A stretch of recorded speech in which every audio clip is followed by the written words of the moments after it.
Hello, everybody, and welcome back to another episode of Watching the Boxes Fantasy Basketball Podcast, hosted by #basketball.com and draft.com, where if you go right now and use the promo code BOXES, when you sign up for draft.com, you will get a free entry to your first draft.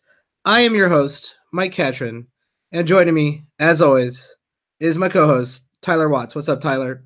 Michael, sometimes I wish you talked like that all the time in real life. Who's saying that I don't?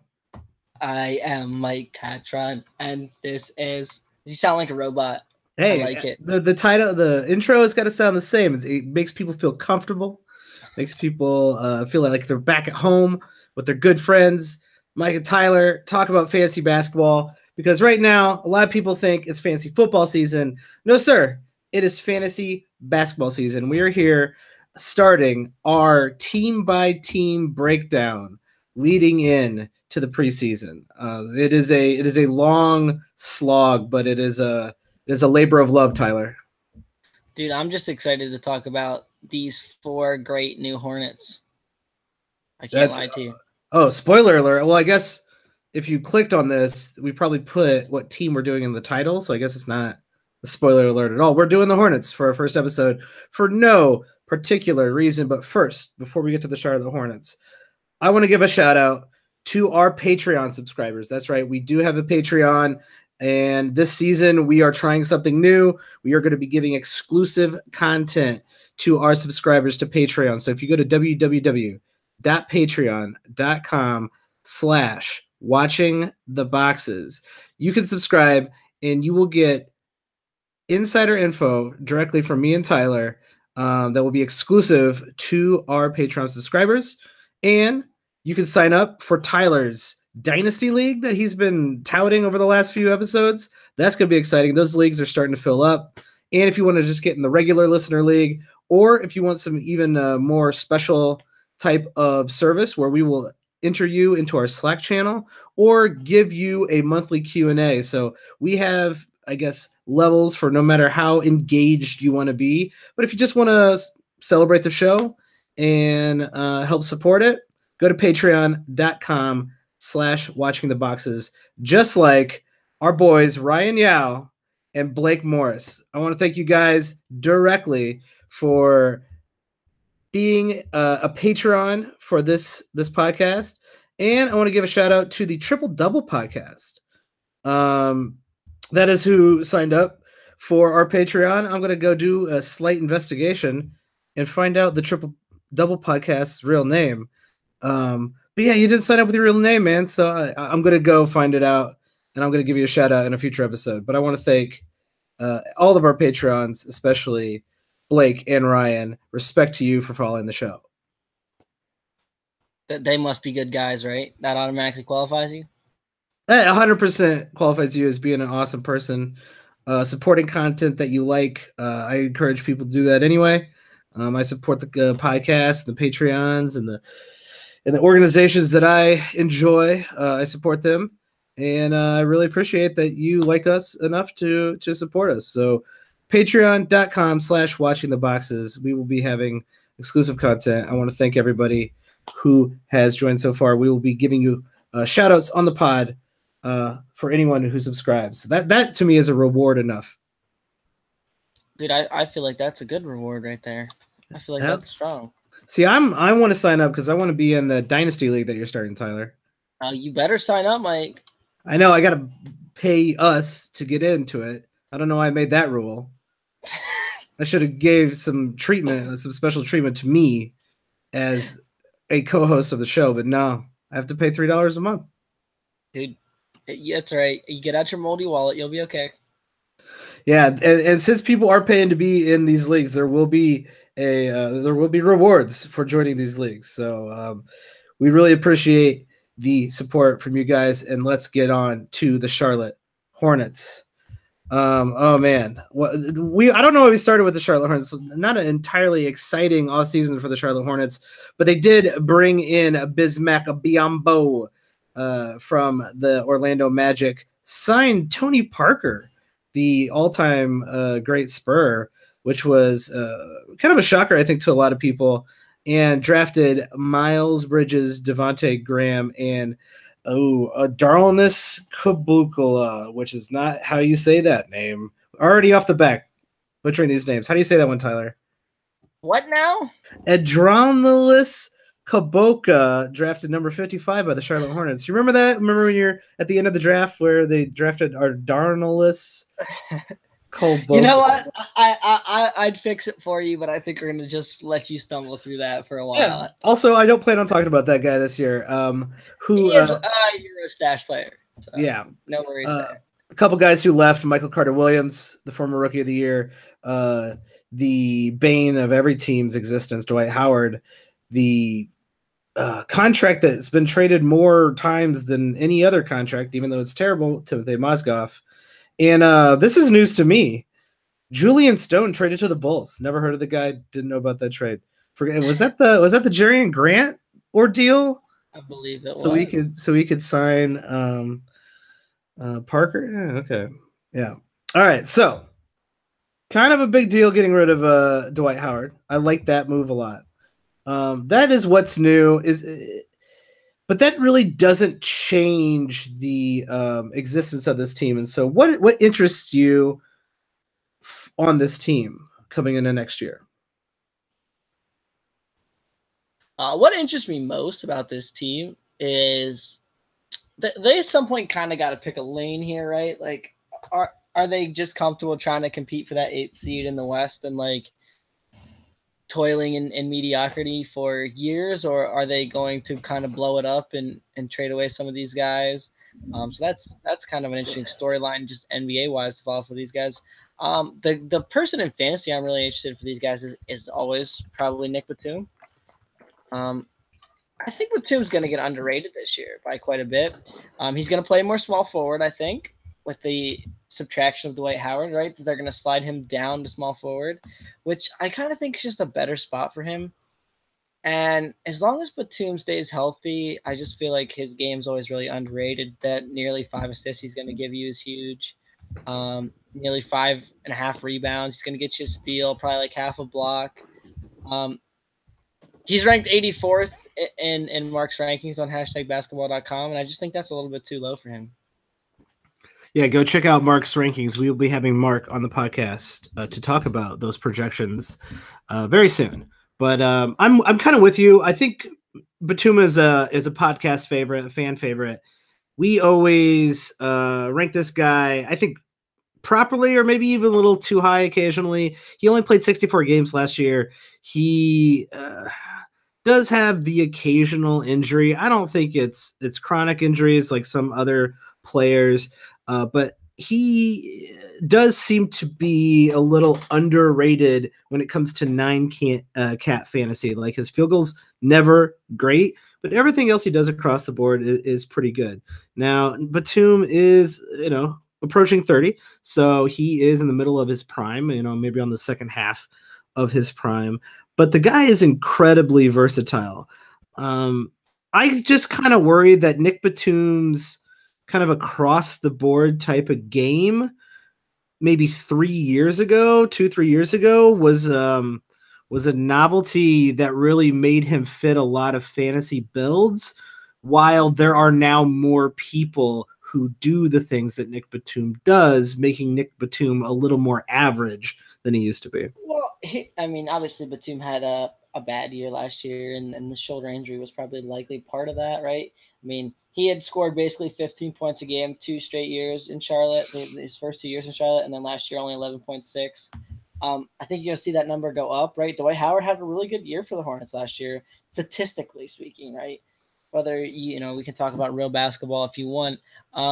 Batum averaged almost 6 assists in both those first 2 years. It fell to 5.5 last year. He averaged 6 rebounds a game. It fell to 4.8 last year. I think we could see him average 6 rebounds. I think we could see him average nearly 6 assists. And I think we could see him average 13.5, 14, maybe even 15 points a game. And that's going to skyrocket his value up a little bit. And that's one reason why I think he's kind of underrated. Yeah, he's kind of a revert to the mean type of target, I think. And like you said, since he had a bad year last year, I think a lot of people will be out on him. I don't know where he is ranking in the current rankings for sites that I will not mention, but we will be doing a ranking podcast as well at some point in the future. I like Nick Batum. Well, I don't love Nick Batum, but I think he'll be underrated in drafts because of that bad season. and I'll just say one word about that, right? ESPN, right, opened their draft rooms, right, and they you can, I think you can mock draft, and I think you're coming up, you can actually do like a live draft coming up pretty quick. Their rankings always change right before they actually like open it up. They always do a first set and then they change them like all completely. So suspiciously around the time other sites that are what more respected end up putting their projections out. So I guess I just want to make the point: don't fall in love with those rankings and those mock drafts. Like, ooh, I'm getting this player every time at this pick. That could drastically change come when your draft actually happens. Yeah, that definitely will change before the season. I wanted. So who are you interested in? Come on. So I'm not interested in a particular player. I'm interested in a particular situation. So you were kind of talking about, basketball wise, what's going on in Charlotte. That is important because the most important stat in fantasy basketball is minutes per game. And with the departure of Dwight Howard, you're kind of looking at a center position that isn't really got a front runner. Really not anyone is taking control of that position, those minutes. And it really depends on if the Hornets want to go a little bit big or stretch five. They have a lot of options. Cody Zeller, Frank Kaminsky, and they just traded for Bismack Biyombo. And also Willie Hernangomez is in the mix because, while not a great defensive player, Willie Hernangomez is not a terrible NBA player. So we have four guys kind of hanging around that center spot, which either one, it can lead to a good situation where one guy ends up getting a bulk of the minutes and you didn't see that coming and you get him off the waiver wires or you draft him late in the draft. Or two, it's the worst case scenario. They all share minutes. I'm not particularly sure. I'm waiting until preseason to get a feel out. I think Cody Zeller is probably the front runner right now for that center spot, but I'm not sure that the minutes for Cody Zeller will be there. And I'll squash a narrative. Sure. That I think is squash right all over that narrative. So Willie Hernangomez is a pretty good permanent producer. I think we can all agree on that. And so people see the stats and they get real excited, man. Like, ooh, Willie Hernangomez, man, if he just got the minutes, he'd be this beast. And I don't think you're going to see that happen, though, right? I think there's enough bodies here, right? Willie Hernangomez in his first 2 seasons. I mean, we talk about this a lot, right? He averaged 18.4 minutes as a rookie, and then it fell to 10.3 in his second season. That's never something you want to see. No, I'm not like writing my paycheck on Willie Hernangomez. Like I'm not going to go all in the last round for that guy.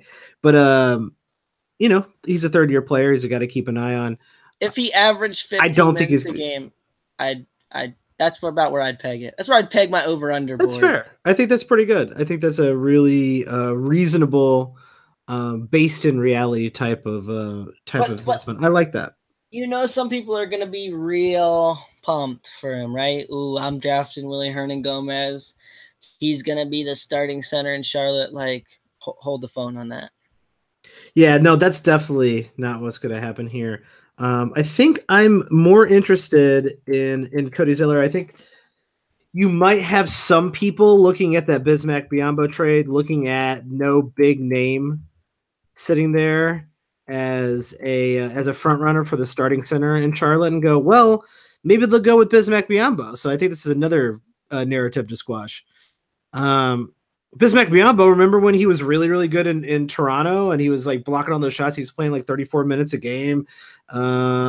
Maybe he's due for a resurgence. Maybe Bismack Biyombo will be the starting center and just be kind of like a guy who runs around the courts getting elite blocks. And while his per 36 blocks are always going to be really, really good, I don't think Bismack Biyombo, we saw what happened last year and how ineffective he was. I just don't think Bismack Biyombo has what it takes to play in today's game, and I also don't think he is the front runner for starting center here Can you in believe he's Charlotte. only 25 years old? Gonna be That's 26 at the end of this month. that's incredible. Seems like that dude's been here for years, man. Just way too long. 7 years of experience already. Holy God. Um, so here's the thing I'll say about Biombo that I think is kind of important. He's a guy that we've seen, like, even if he gets the big minutes, like, he produces similar stats that he does in 20 minutes. He just seems like a guy who's just as good in 20 minutes as he is in 28. It, And it, so I'm real out on Bismack Biombo at this point. yeah, like his fantasy ceiling is a lot of rebounds and a good amount of blocks being overused in Charlotte. And I just don't see the situation unless there's injuries of him being overused. And just to get rebounds and blocks, like you can find rebounds and blocks from guys who are still on the Orlando Magic. So I would rather target someone like that than Bismack Biyombo, who's in this kind of rotating chairs for center. I would much rather assume that Cody Zeller is going to get the bulk of the minutes here. But when you look at Cody Zeller, he's a pretty decent player across the board, but also not a terribly interesting fantasy player. I know you have a special place for Cody Zeller in your heart, Tyler, but I you just know his, think his Cody ceiling isn't Zeller. that great. He's a solid fantasy producer, but he's not. His ceiling is not that high. I think I've said this to you many times. I think Cody Zeller is a better real life basketball player than fantasy player. Like when I watch Cody Zeller play, I'm always like, man, this guy, he's a good center, right? He's not trying to do too much. He's always kind of playing within himself. He's not out there jacking threes when he knows he can't make them. He's not out there like doing crazy stuff, right? He's getting rebounds. He's making a pass if he needs to make a pass. He's blocking a shot. He can get a few steals. Like he just plays a good brand of basketball, I think. And so I think that's going to get him minutes, right? I think that Charlotte's given him minutes pretty much every year of his career, right? Um, so I think the minutes are safe around 25. He might even push up to get a little bit more than that, but I don't know that that's going to be anything you super want for fantasy. Yeah, I think I'm with you right there. Let's move on to the rest of this team. Another, I guess, interesting. Maybe let's play a little game here. Over under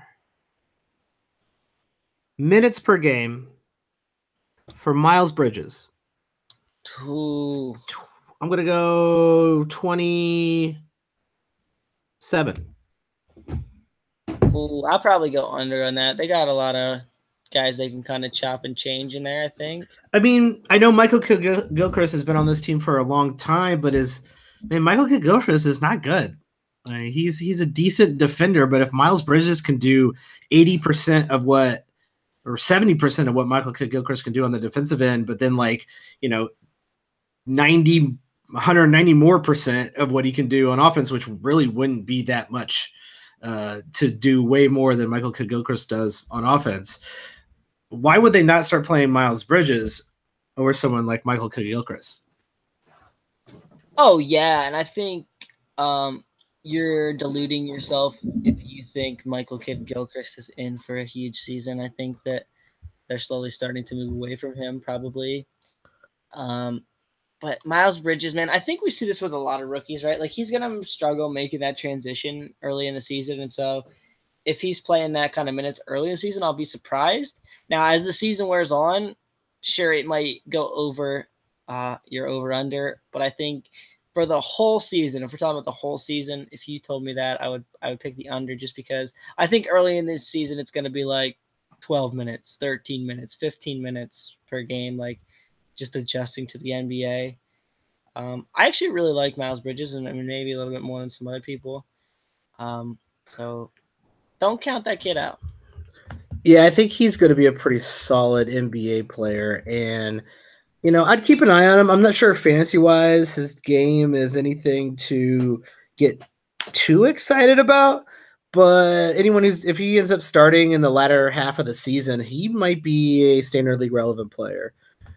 And not maybe not about him, but it's worth mentioning. Somebody in that range where he got drafted, usually like 11, like that late lottery range, 11 to 14. That is often one of those guys. Often breaks out and becomes real good.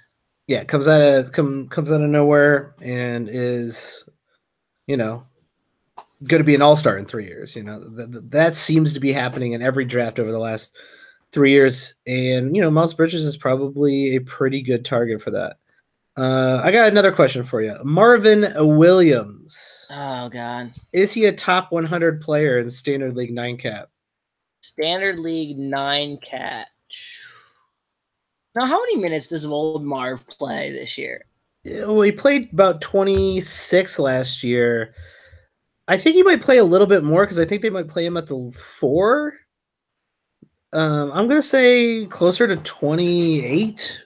I will say this team, if you're looking for like pure 4s, like give me a power forward on this roster. Like a guy whose best position is power forward. Maybe Marvin Williams, and that's probably it. Yeah, maybe Marvin Williams only in the last year or two because the league has gotten smaller. You know what I mean? Like they don't really have anyone to play at that position, right?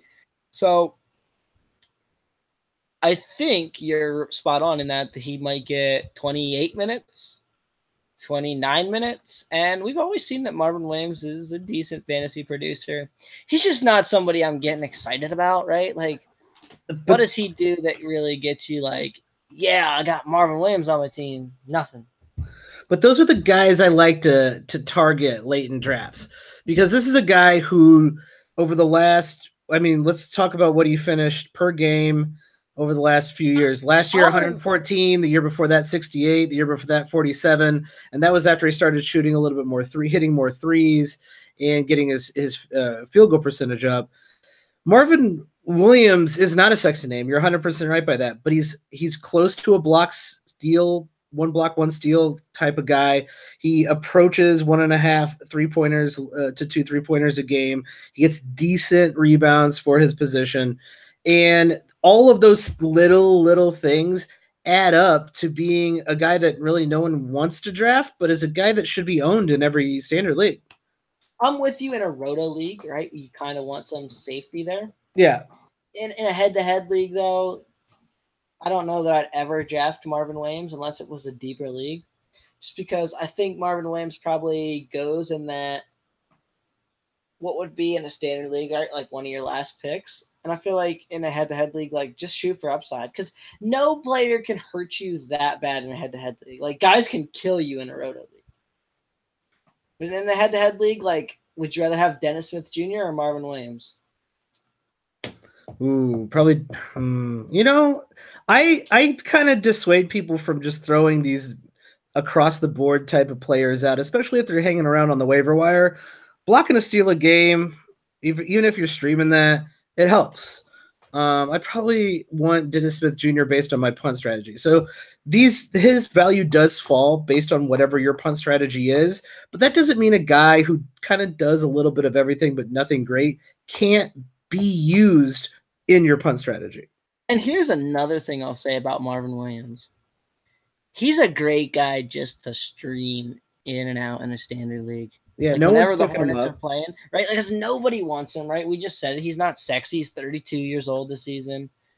Like, who wants to be like, yeah, you do. Guess who I picked up off the waiver wire? Marvin Williams, man. No one wants that. Yeah, nobody cares. So often, right? This is not a guy at draft, right? This is a guy like with that last spot, right? I'm streaming through and I'm like, oop, Charlotte's playing tonight. Oh yeah, I'll get me some Marvin Williams. All right. Oh, okay, Charlotte's off. You're going back on the waiver wire. Oh, Charlotte's playing again. Yeah, Marvin Williams, not the most sexy name, but I often think underrated fantasy player. Do you have any deep league hints for our big league, deep league listeners out there, Tyler, for on this team, other than Willie Hernan Gomez? So these guys got some players, maybe, right? So there's 2 guys I'm maybe a little bit interested in a deep league. And there's a Jeremy Lamb and Malik Monk. The problem is they're battling each other for the minutes. Yeah, it's a crapshoot of who's going to get those minutes. So here's what I kind of think about it. In 18 minutes a game, which is what Mark projected Jeremy Lamb to have, he came out as the 203rd ranked player. Okay. Malik Monk, in 16 minutes a game, came out as the 289th ranked player. Now, obviously, if they chop and change it like that, right, and they just kind of play them both equal minutes, neither one is going to be that valuable. But this is something to watch in the preseason. If one of those two kind of takes a step forward, and particularly, I'm kind of looking at Malik Monk, right? If he can, right, he was a high lottery pick. If they just say, "Ooh, man, this guy's showing us something. He's looking good. We got to get him more minutes." They get this guy like 20, 22, 25 minutes in a deeper league. He could be pretty damn useful. Yeah, you might as well see what you got there. With Jeremy Lamb, you know what you got. Right. Well, and here's the thing: new coach too, and we don't know what that means, but a lot of times new coaches, right? They're gonna do something different, right? The last guy got fired for a reason, so maybe the thing is play Malik Monk quite a bit. Yeah. Maybe it's not. You know what I mean? Like every coach does what they think's best. But I'm kind of hopeful on Malik Monk, I guess. Well, that makes one of us because I'm not that hopeful on Malik Monk at all. But I think that is it for our Charlotte Hornets, Tyler. One team down, a whole bunch of teams more to go. Yeah, not the most exciting team either. But No, not at all. But the most exciting teams we're going to save for a little bit later in the as we're approaching preseason. The ones that are a little bit harder to read, we want to get a little bit more information on them as we approach the season before we do a recap of those teams. Recap, man, is it over already? Recap, preview. Wow. Jeez, Mike, you're ending the season before it even started. Just wave the white flag. Warriors win another one. Yeah, well, that is also true. The Warriors are just going to win this year. The season is kind of over. But if you do want to recap, this is a good segue, Tyler, of last season, we do have a top 50 retrospect out there in our previous episode. So subscribe, rank and review the podcast. We really, really appreciate that. And if you guys have any feedback, you can find me at Watch the Boxes on Twitter or Tyler at Tyler P. Watts. That is with two T's, WATTS. And feel free to tweet at us with feedback for the show or questions about your fantasy squad. We were going to be knocking out the rest of these teams over the next few weeks. And if you really want to support the podcast, please subscribe to our Patreon. We're going to have some exclusive content there as well. That is patreon.com/watchingtheboxes. That's it, everybody. Thanks, and have a good one.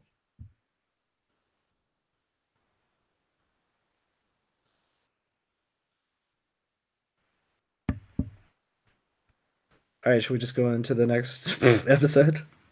Yeah.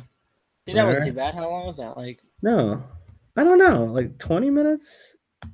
I forgot to look down and see what time we actually started. I didn't really look, but I think it was like 20 minutes. Because I think like I was about to I was like, we answered all the questions and I felt short. And then by the time we got through this, some of the other stuff, I was like, oh, this feels a little like right around the time we should stop.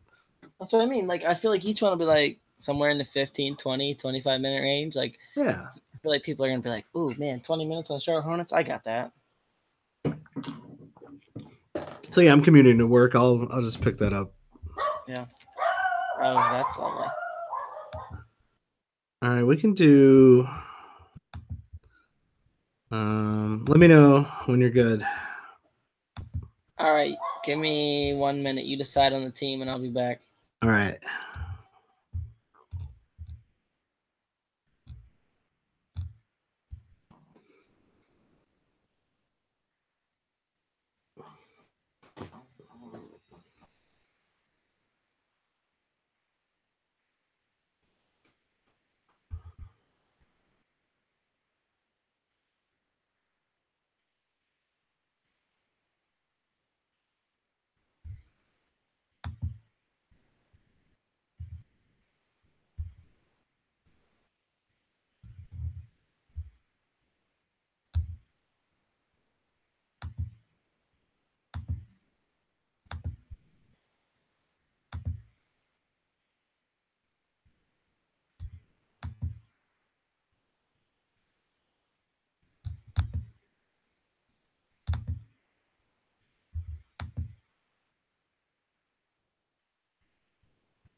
Are you talking to the group because your microphone is muted?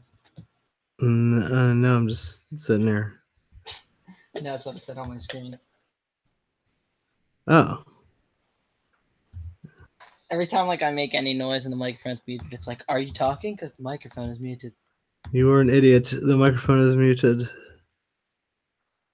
All right, I let's found hear this. it.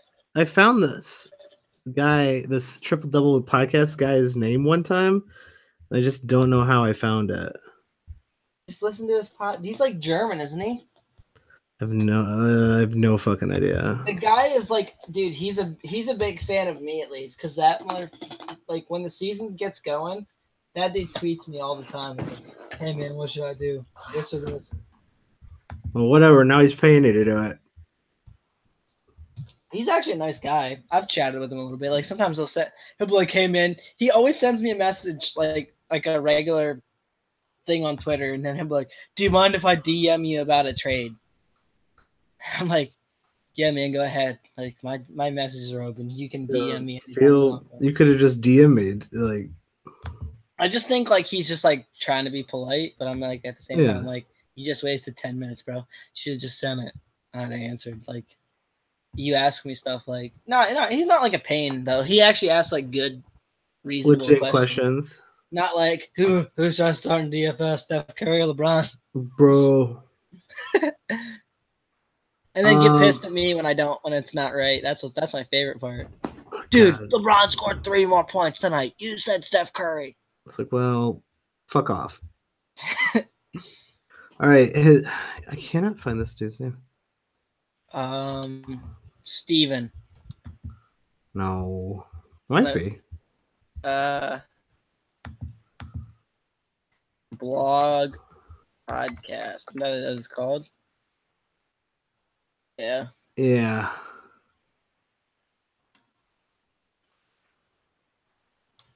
Dude, yes, he's the German NBA master. So he like does a podcast? Because like I never see him tweet about it. That's the thing, is like there's a triple double podcast out there, but I don't think that's it. I don't think that's what he does. Triple double blog and podcast. Oh wait. It's an Instagram thing. I don't fucking know, man. Triple double vlog. Top blog. Yeah. You're just making shit up now. That's his email. Here it is. Yeah. Break stuff. Triple double blog. Dude, you're smoking crack again. No, this is definitely it. Trading cards right now? Yeah. Trading cards and stickers. Oh, so he like sells trading cards?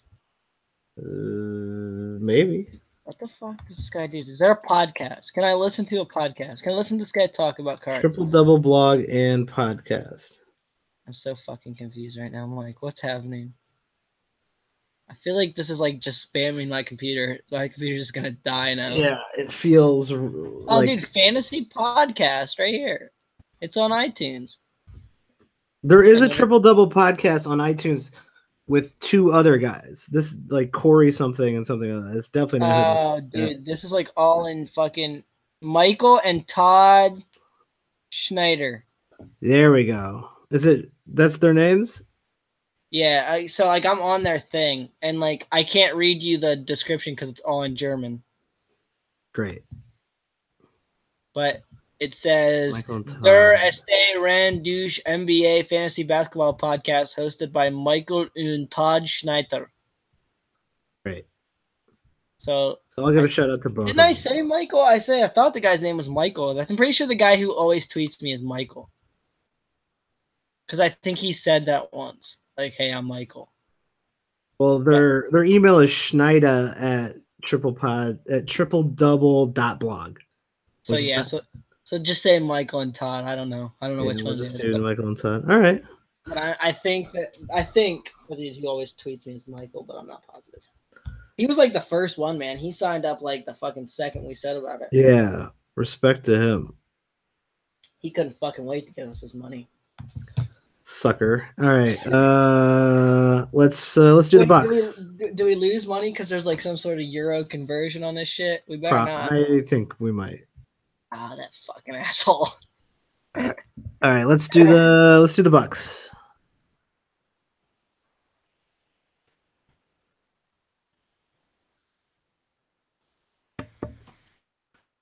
Hello, everybody, and welcome back to another episode of Watching the Boxes Fantasy Basketball Podcast, hosted by #basketball.com and draft.com, where if you use the promo code BOXES, you will get a free entry into your first draft.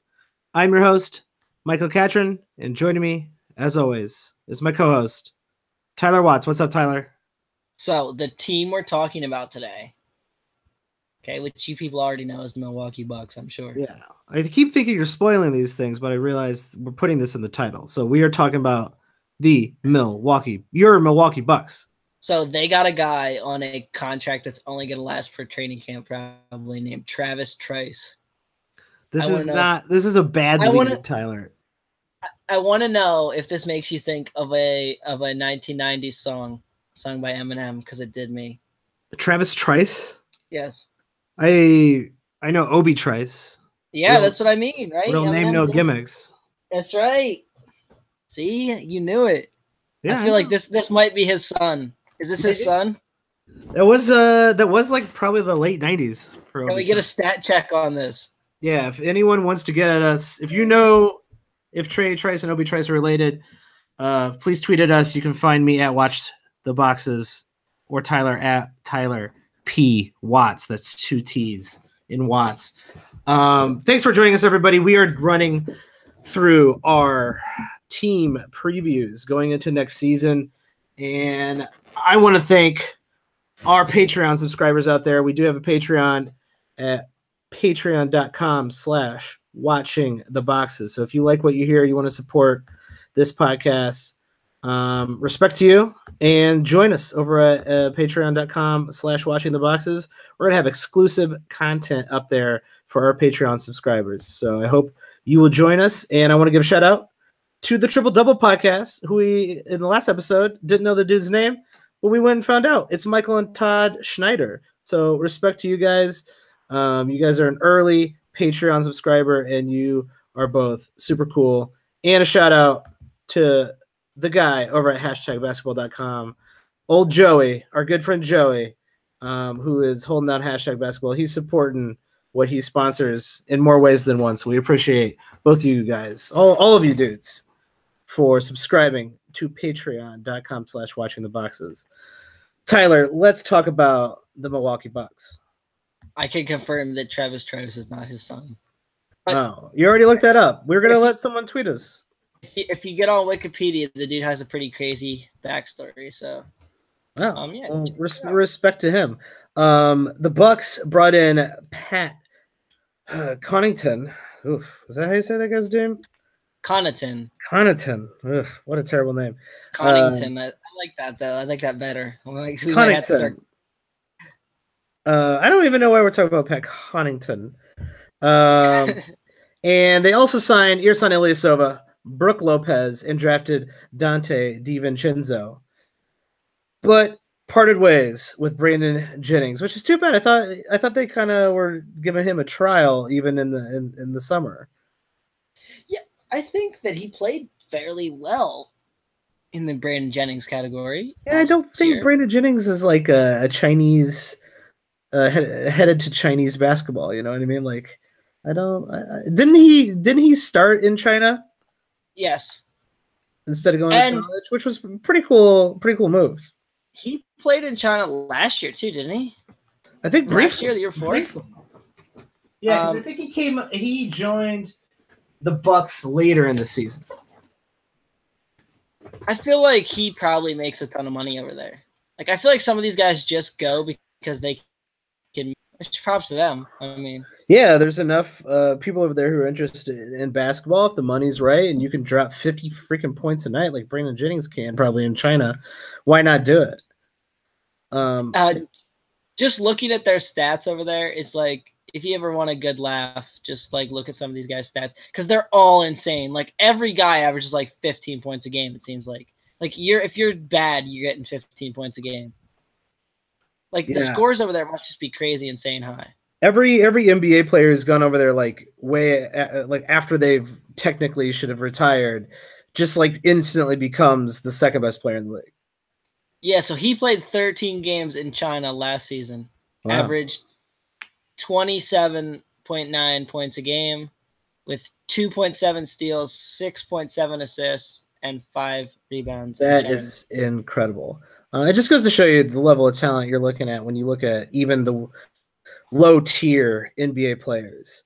He only averaged 6 points a game, but it was not in China his first year. He played for a team called Virtus Rome, which is Oh, in the Euro League, and I am assuming the Italian League. oh, cool. I thought he was in China, but I guess he was just in Rome. What a nice, probably a nice place for an 18-year-old Brandon Jennings to be hanging out, eating all the good pasta. Italy is a beautiful, beautiful place. And I cannot, once again, I don't know why we started with the two teams. The previous episode, Charlotte traded with the Bulls, and Milwaukee waived the rights to Jabari Parker so he could sign with the Bulls. So a lot of, if you were worried that there wouldn't be Bulls references in every single episode of Watching the Boxes, don't you worry. There definitely will be. I have nothing to say about that. I'm not going to lie to you. Let's say nothing more then. And let's talk about this Milwaukee Bucks team. Tyler, what is interesting? What are you interested in going into this season with the Milwaukee Bucks? Well, okay, I'll do just like I did in the last episode. So the basketball related one is, why did they pay Ersan Ilyasova $7 million for next season? Like, I like Ersan Ilyasova. What do you got wasn't he against like Ersan just Ilyasova? out there for free at the end of last season? Like, I feel like this guy like gets money and then like gets cut, and they're like, yeah, just we don't want you anymore, man. And then like he gets another big contract, And he's on the Bucks again. I think he's been right? on like 8 teams in the last 3 years. Dude, yeah, it's been he's played for 2 teams or more in each of the last 3 seasons. That's incredible. That has to be a record of, I'd say, some sort, right? That's not a question I can answer. Yeah, you thought your Google skills were good, but I guess they're not that good, Tyler. So he got 3 years, 27 million. So he's gonna, or 21 million, 7 million a season for the next 3 years. He's gonna play. Right well, now, the last year is non-guaranteed, but I think this guy's gonna get some decent minutes. For well, let's go right to the question. Ersan Ilyasova, over under minutes per game, 25. Now, see, that's like the perfect Ilyasova role, right? He's always kind of right in that 25 range.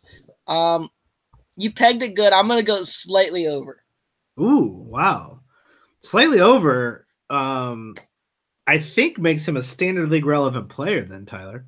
So in 26 minutes per game per Mark's projections, he rates out as the 146th ranked player in 8-cat. Ooh, that is borderline. That is a waiver wire kind of a streaming S type player. Yeah, and he's not a last pick for me. You know what I mean? Like I'm gonna shoot for someone with a lot more upside than him with the last pick. I feel like there's going to be guys like Seth Curry out there who I'd probably rather have than him. Like, I feel like Seth Curry could be better than him, and Seth Curry could also really flame out quick.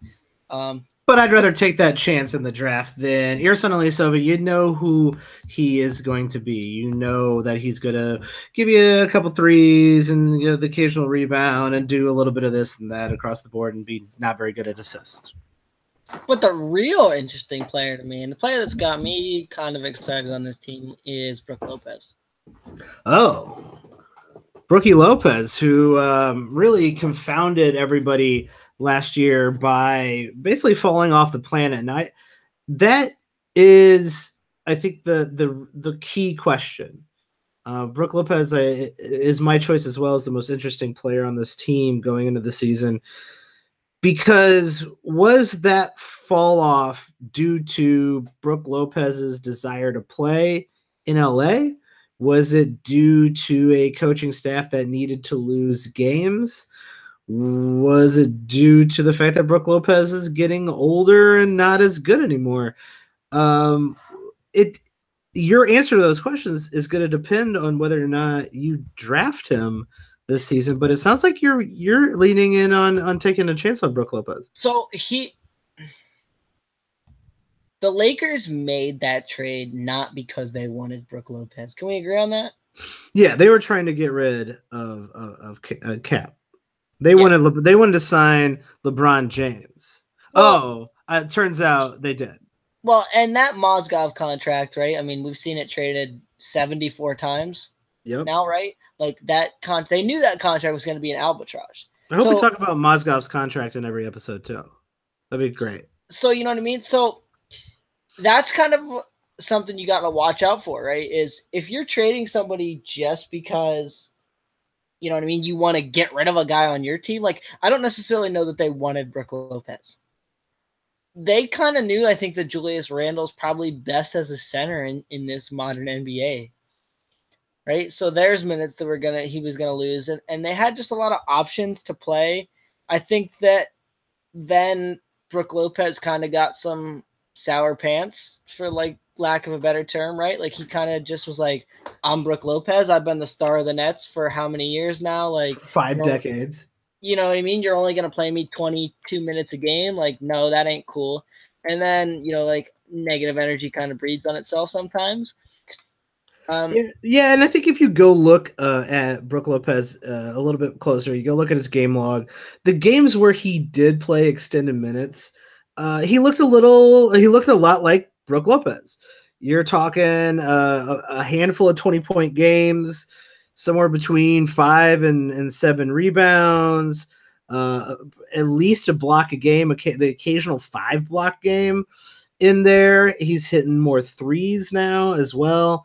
So you're getting that Brooke Lopez of the season before. It looks like he still has that 20-5 with a couple 3-pointers in him. Other than the points, Brooke Lopez's per 36-minute numbers were almost exactly the same last year in LA as they were the year before in Brooklyn.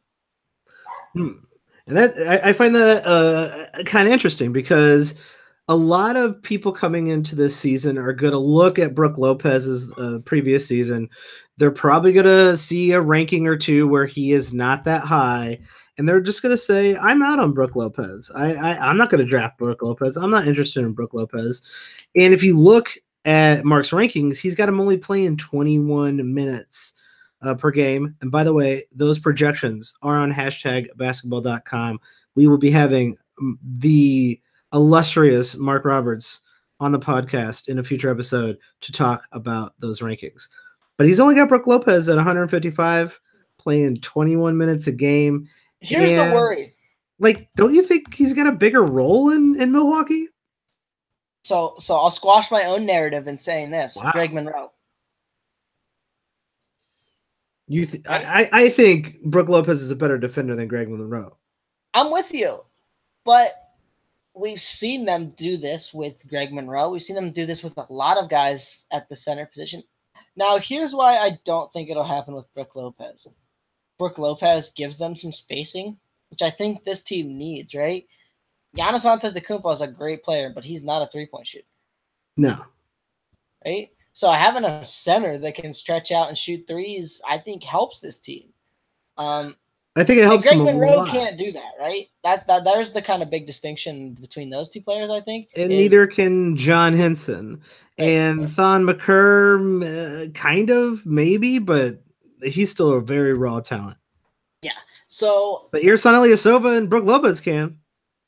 So here's the I'm not putting Brooke Lopez at 30 minutes a game probably, but I think Brooke Lopez is probably, if you told me if you said how many minutes is Brooke Lopez going to play per game this season, I would go somewhere between 25 and 27. And to me, that's someone that needs, if he's playing 27 minutes a game, he should be. That's a top 100 player. I think he should be drafted 100% in the standard league. And I think that, like you were saying, right? People are gonna be down on Brook Lopez. He had a crap year, blah blah blah blah blah. Say it all. He's a center who doesn't rebound that well, right? That was always the narrative that pushed him down Sure, before. which is true. Oh yeah, I mean he's what? His career high is like 6.5 rebounds a game. Yeah. Now, okay, he did average. He did average What? 8.1 as a rookie. Now I shortchanged him. So, but everyone, so that used to be a problem when centers were expected to rebound and carry you in your rebound stats in fantasy. And now everybody kind of rebounds. There's only a handful of elite rebounders, and a center getting 6 rebounds a game and being a stretch three or a stretch five and hitting the three, is more common. And it kind of, his game fits the fantasy world a lot better than he So used to anyway. as a bench pick in a standard league, sign me up for Brook Lopez. Sign me up today. He's probably one of my favorites right now. If he's gonna go outside the draft range, right? Or like you could have him in one of your last 2 or 3 picks. Sign me up. He's probably one of What my about what about he's around in the eighth round? in the 8th round. So 12 teams or 10? Because It matters. at like pick 80, I don't necessarily know that I want him because I think that might be kind of his ceiling in 27 minutes a game. I'm gonna 12 team. So you're talking about the late 80s, Okay. early Yeah. 90s. Yeah. Yeah. Yeah. Yeah. Yeah. Yeah. Yeah. Obviously, I'm throwing the caveat that it depends on who else is available. Of course. Right? There might be somebody I like a little bit more there, but yeah, I mean, I'm in. I'm thinking about him for sure. I won't necessarily say that I'm definitely gonna make the pick, but I'll say that he's in my queue. Yeah, that ceiling is a lot higher than a lot of those players down in that range, and it's a lot higher than really anyone who's kind of a known quantity. A lot of people that you've already seen play many years, you kind of know where they're at. I got 2 guys right now. I want to ask you. Okay, You can hit have him. Brook or you can have Serge Ibaka. Brooke Lopez. Yeah, right. So he's number 95 in Mark's rankings. Okay. You can have Brook Lopez or you can have Dirk. Ooh, you know I love Dirk. It's gotta be Brooke Lopez. Even though, let's just put it out there, Dirk Nowitzki had an incredibly good fantasy season last year Yeah, for a guy that age. well, and he's gonna play. I mean, we talked about this. I think in one previous episode, he's gonna play like 27 minutes a game, Dirk, but he's gonna be probably real good in those 27 minutes. I'm with you, and those are 2 guys that Mark's got right in the top 100 range, right? Those are 95 and 105 in his rankings. Yeah, and I like Serge Ibaka. I think he's not as crazy. I think Serge Ibaka is pretty underrated actually. I think a lot of people steer away from him because he's not the elite blocker that he used to be known for, but really he's just a solid, top top 100, like in that bottom range of the top 100 type of player who's going to be very consistent and get you an okay amount of blocks with a good free throw percentage. But that is Toronto, and we will get to the Toronto preview sooner than later. Let's talk about Eric Bledsoe versus Malcolm Brogdon. Let's talk about this battle. Well, let's talk about these 2 players because why is it versus? I don't understand why it's versus. It's versus because they seem to be taking up each other's place on the court. Really? Not fantasy wise. Obviously, you're gonna draft Eric Bledsoe way before Malcolm Brogdon. But is Eric Bledsoe's position on this team taking up enough minutes, or taking up the minutes that Brogdon could be playing, knocking Brogdon out of fantasy relevancy for standard leagues? So who's your starting 5? Because I think Brogdon's in mine as a shooting guard. Really? So I would actually think Middleton is at the 2. And you have either Ilyasova or Brook Lopez in the starting 5. Well, okay, so my starting 5 is Giannis, obviously. I've heard of him. Bledsoe, Middleton. I think those are you three you got penciled in. 100%. Okay. So then you got 2 spots left, right? You're not starting John Henson, Tony No, Snell, Dellavedova. So it's no. basically between Is Ilyasova. Deladova even on the team anymore? Yeah, he's on there. Hmm. You got basically the 2 spots are between Brogdon, Ilyasova, and Brooke Lopez. What I about feel like, What about Pat Connaughton? dude, you're smoking drugs again. You know what I mean? So I feel like their starting 5 is probably Brogdon in there at the 2, and Giannis as the power forward, Chris Middleton as the center. Obviously, they're going to play some lineups with Ilyasova in there, and Ilyasova might even start at center. I don't know. I think they're going to start Brooke Lopez, if you ask me. Yeah, so I don't really see the minutes being a super big problem for Brogdon. Like, look at this shooting guard lineup here. Like, look at some of these names. Dellavedova, we've Yeah, seen that movie. Tony Snell, like, okay. I mean, wait, what is it? Oh, Connington? well, that's what I'm. In there. Well, that's kind of what I'm getting at. Is like, sure, that spot is open for him, but is he gonna play? Like, is he gonna play more than 30 minutes a game? Is More he than even gonna? 30? Is he gonna start? Like, that's like Malcolm Brogdon. I think is a pretty solid across the board fantasy player. Like, he's fine. But if he doesn't play more than 30 minutes a game, I'm not terribly interested in him. Fun fact about Malcolm Brogdon. He was the only rookie in the last 14, I believe, to play under 30 minutes a game and win Rookie of the Year. Wow. That was a bad rookie crop. Yes. So he played 48 games last year, mostly due to injury, and he averaged 29.9 minutes a game. You got to think that the coming back, right, hurt the minutes a little bit. I think if you're asking me, does he play 30? Yes.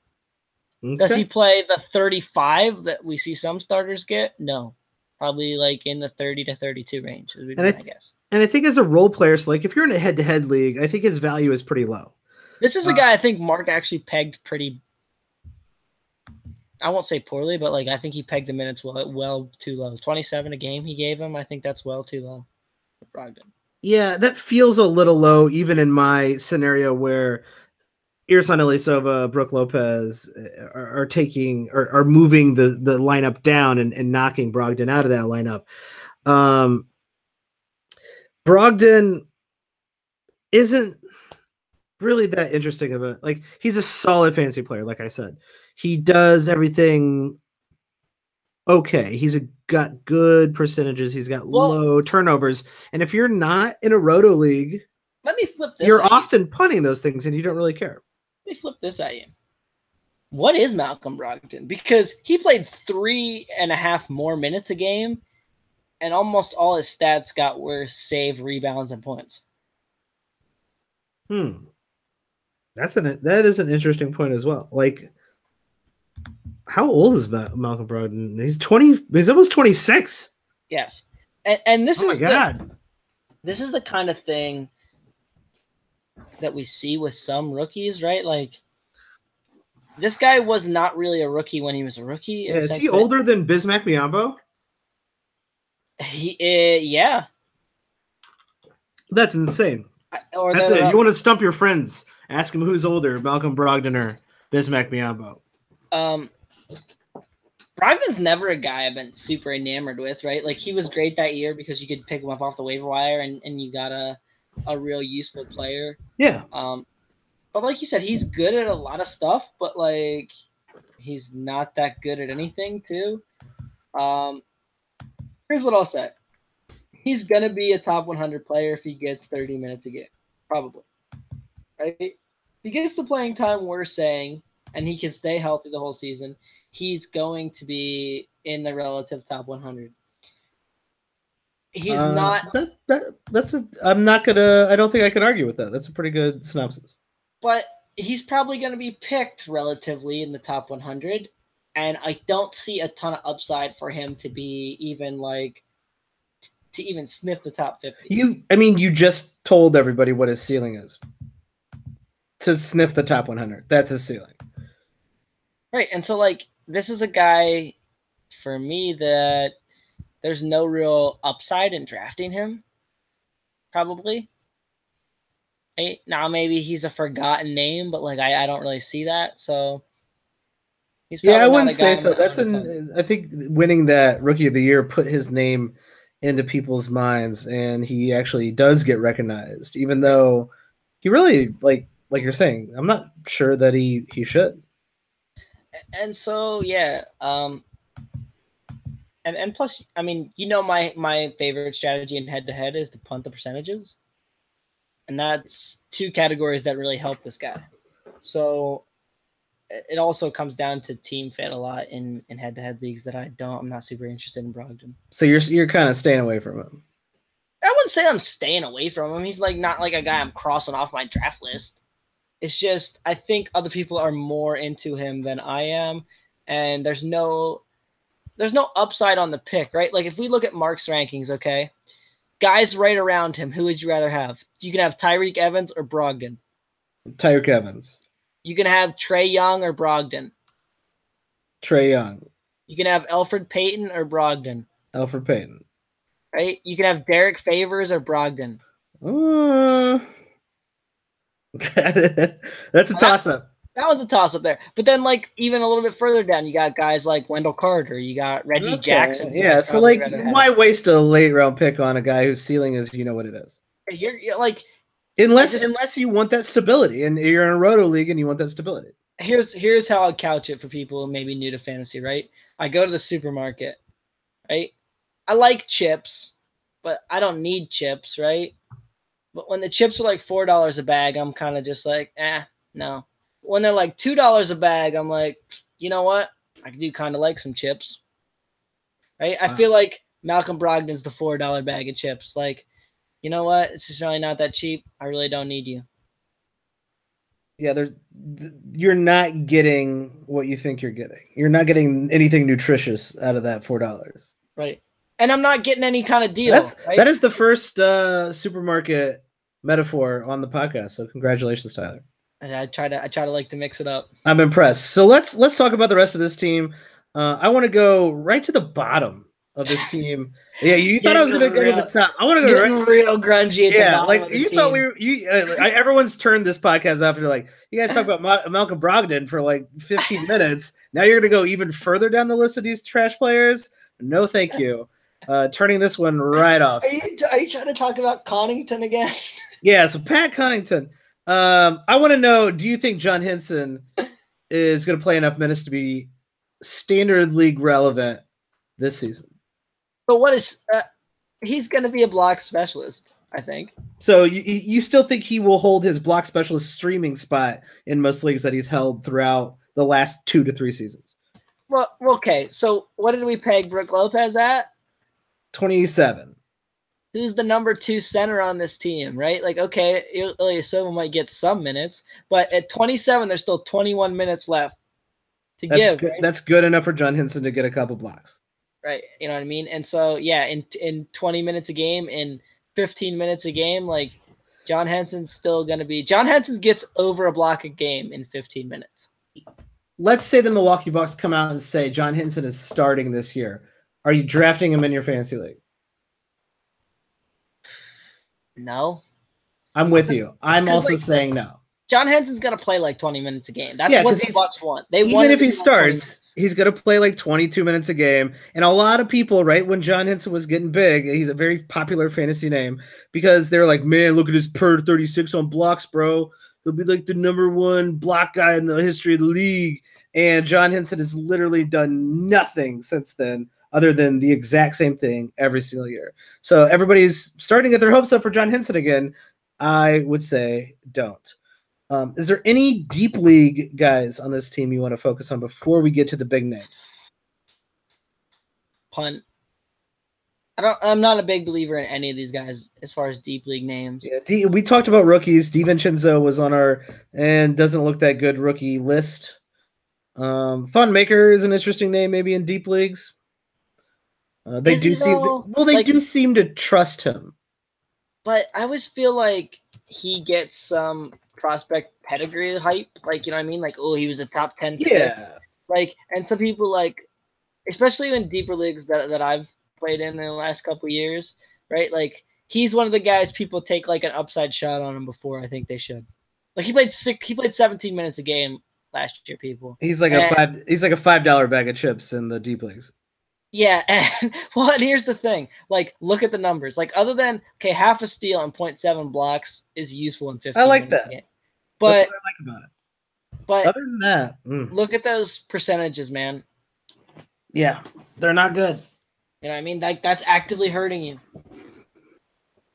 Yeah, they're not good at all. I mean, we do have Jabari Parker's 24 minutes to give out on this team, and they were already playing Giannis and Middleton and I feel Eric like Bledsoe Ilyasova is starters just going to minutes. eat those, though, isn't he? Like, isn't Ilyasova? I would, yeah. I think you plug and play.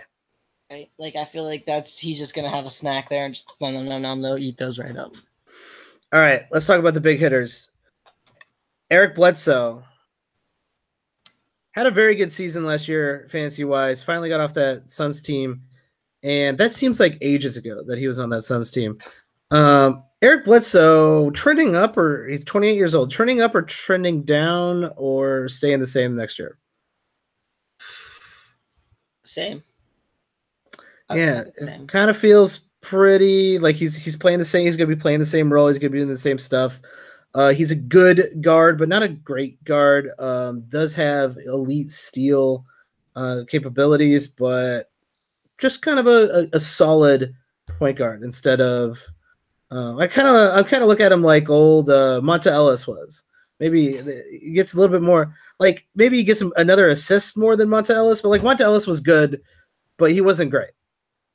He's also a guy for me that I just like often doesn't find his way onto my team.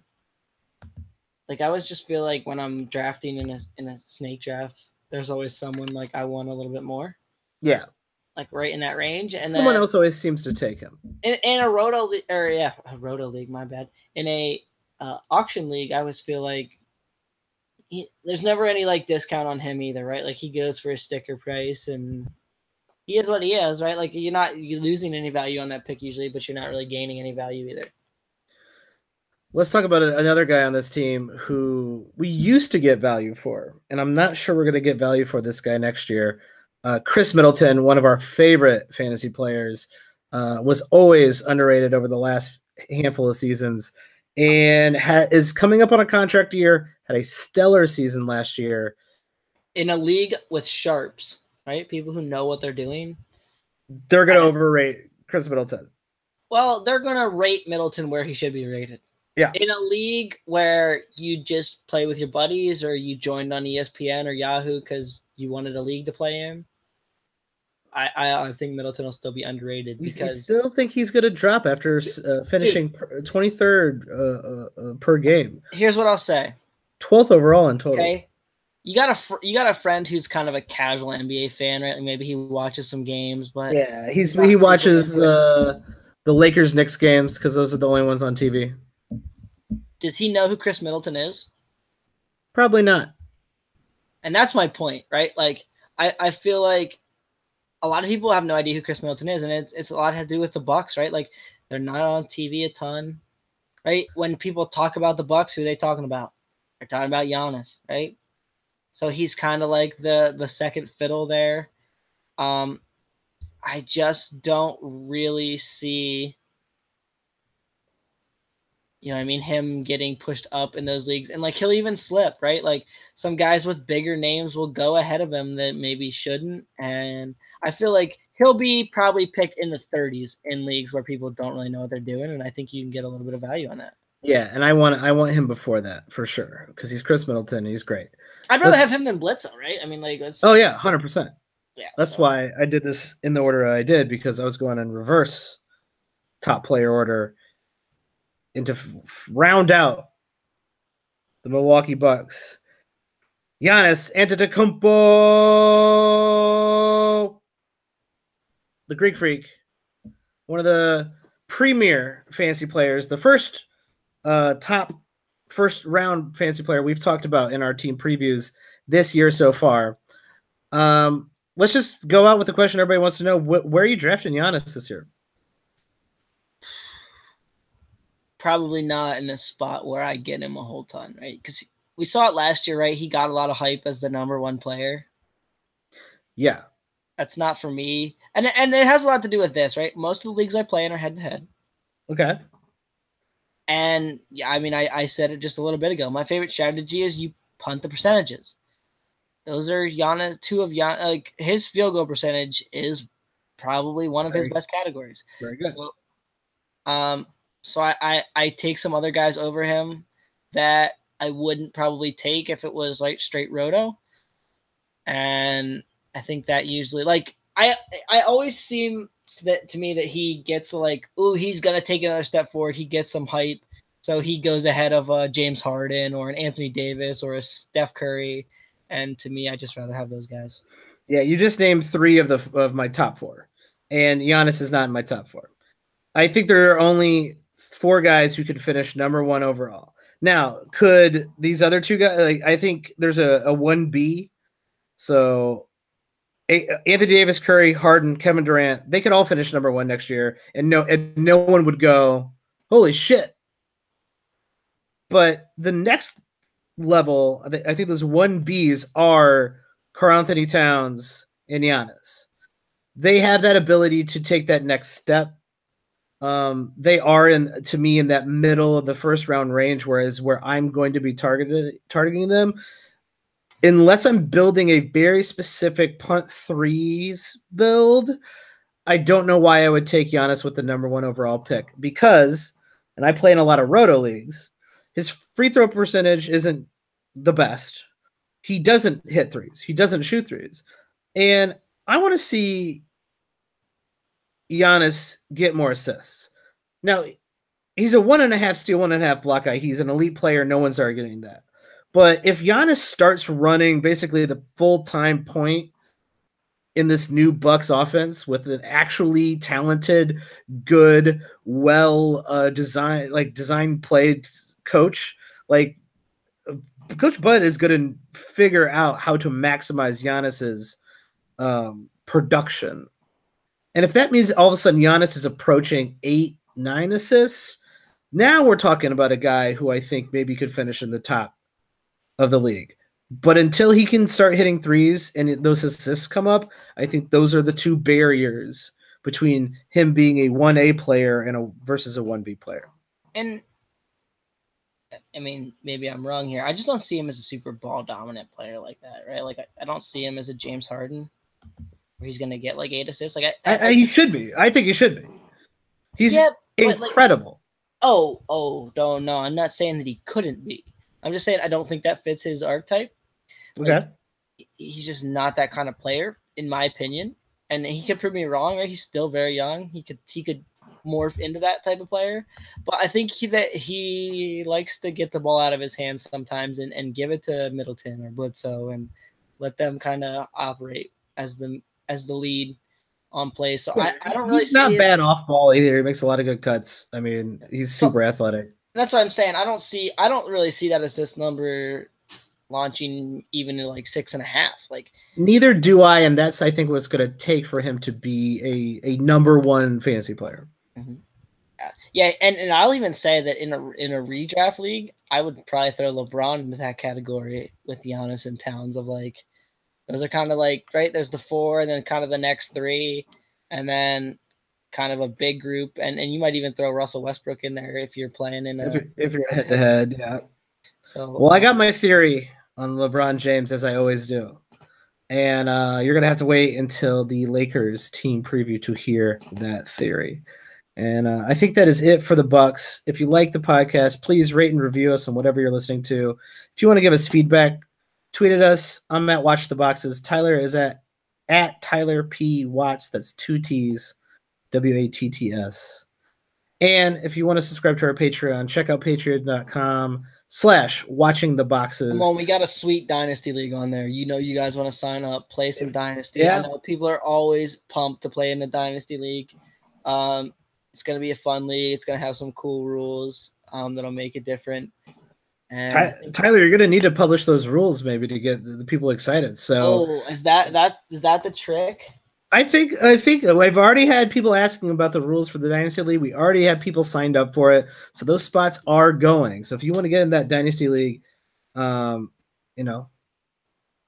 to patreon.com/watching the boxes. Sign up, be a subscriber, and you'll also get exclusive content in the lead up to the regular season. I think that's it for the Bucks. Tyler, you got anything else? No, that's it, man. All right, we will catch you on our next team. Thanks for joining us, everybody.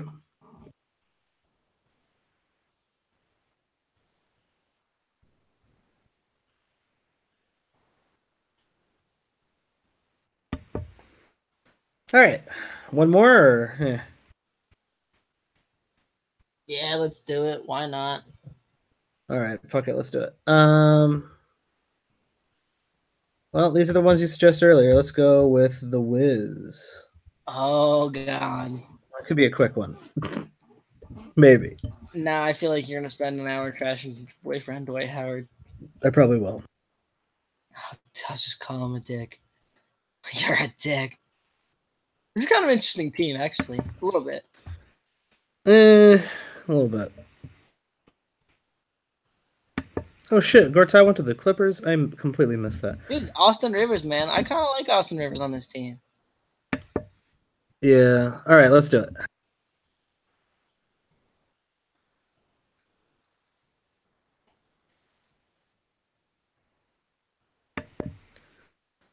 Hello, everybody, and welcome back to another episode of Watching the Boxes Fantasy Basketball Podcast, hosted by #basketball.com and draft.com, where if you use the promo code BOXES, you will get a free entry to your first draft.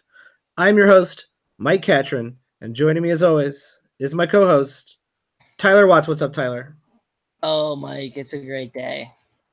Is it a great day? Is well, that true? I didn't have any fun guys on this team to talk about, so I just had to Oh my gosh. Standard. Is it a great day? Tyler, we gotta get the people excited. I was so hoping they'd bring back Ty Lawson. Oh my god! Just because that seems like the Wizard. That seems like a Wizards move, doesn't it? Oh my god! You're on timeout. Dude, you stop talking about. No one cares about Ty Lawson. One thing about that was that the craziest signing you've ever seen.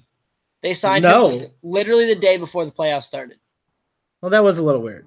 That was the weirdest. The weirdest. That's what I mean. When I said craziest, I meant the weirdest thing. I've never seen a team do that. The day before the playoffs are about to start, they're like, "Yeah, we'll have you and play you minutes in this series." Yeah, we need this guy, right? And it wasn't like Ty Lawson wasn't sitting out there for a couple months. He played in China, but then he was just chilling there for a month. I just hope Ty Lawson is sober. That's all I hope. I just hope so. That's not a joke. That's a real statement. I hope Ty Lawson beats his demons. He deserves it. I feel like there was a hot minute there where he was really exciting. He had a good start, and I think the drink got to him. But I understand that the drink got to me too.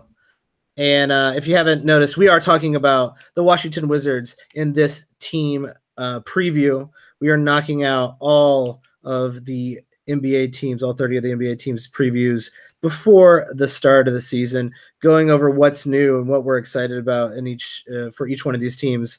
But also, if you like what we're doing and you want to support us, check out patreon.com/watchingtheboxes. Subscribe to be one of our Patreons and get exclusive content that you can only get as a Patreon member. And you can get entry to Tyler's super secret Dynasty League. What's secret about it? Because I don't know any of the rules, Tyler. Oh, all right. Well, I'll give them to you, Mike, I suppose. Just send them to me. Don't send them to anybody else. All right, fair. All right, let's talk about these Washington Wizards. They signed one of the greatest centers of 2004, Dwight Howard. Did they sign him? Yeah, he was a free agent, wasn't he? I think you're smoking again, Mike. Or was he traded from Charlotte? The drink got to you again. He was one of nine Timothy Mozgov trades, man. Get with it. Oh, Timothy Mozgov. I love that guy. You're right. We got our obligatory Timothy Mozgov reference, and yeah, wait till we got that one down. Check mark that off. If you're listening at home, you can drink. And then once I mention how much I hate Gar Forman and John Paxton, you can drink again. There you go. You're right. I apologize. Dwight Howard. So he got traded to the Nets, then he got waived, and then he got signed by Washington. And he got signed with Washington. Yeah, a little complicated, but it doesn't matter. He is on the Washington Wizards along with Jeff Green for some reason. Also, another trade: Marcin Gortat and Mike Scott are out straight to the Clippers, gaining Austin Rivers on the Washington Wizards. An interesting signing. We're going to talk about him soon.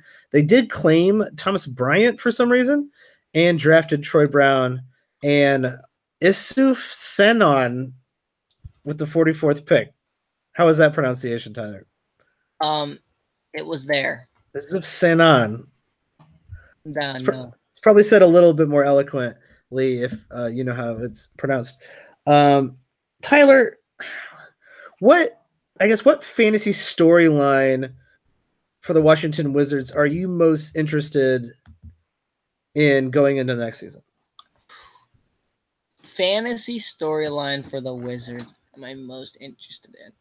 Man, that's a good question.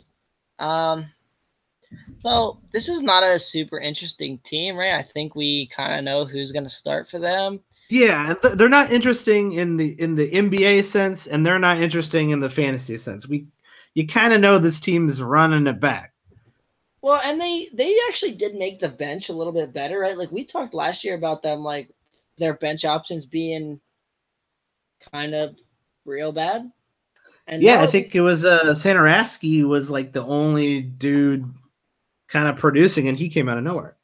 Right, and so now, like, off the bench, right, they're going to have a couple guys, right? Austin Rivers, Jeff Green actually played relatively well last year. You know what I mean? Kelly Oubre is probably going to be coming off that bench, either him or Markieff Morris. So they're going to have some decent bench pieces. So, I mean, I guess that's a positive. I don't really think there's any super interesting things you know, as this team, right? I never thought I would say this, but I'm interested in Dwight Howard and John Wall. I don't think Dwight Howard's ever played with a point guard as good as John Wall, and I don't think John Wall has ever played with a center as good as Dwight Howard. Now, are they in their primes? I guess you could say John Wall should be in his prime. Dwight Howard is not in his prime, but Dwight Howard had a really pretty good season last year, both fantasy and in real NBA. To me, like that's like the only interesting notch here that because everything else is a team that's running it back. Yeah, and man, Dwight Howard's gonna be a tough one to peg, right? He always is, and he has been for years, right?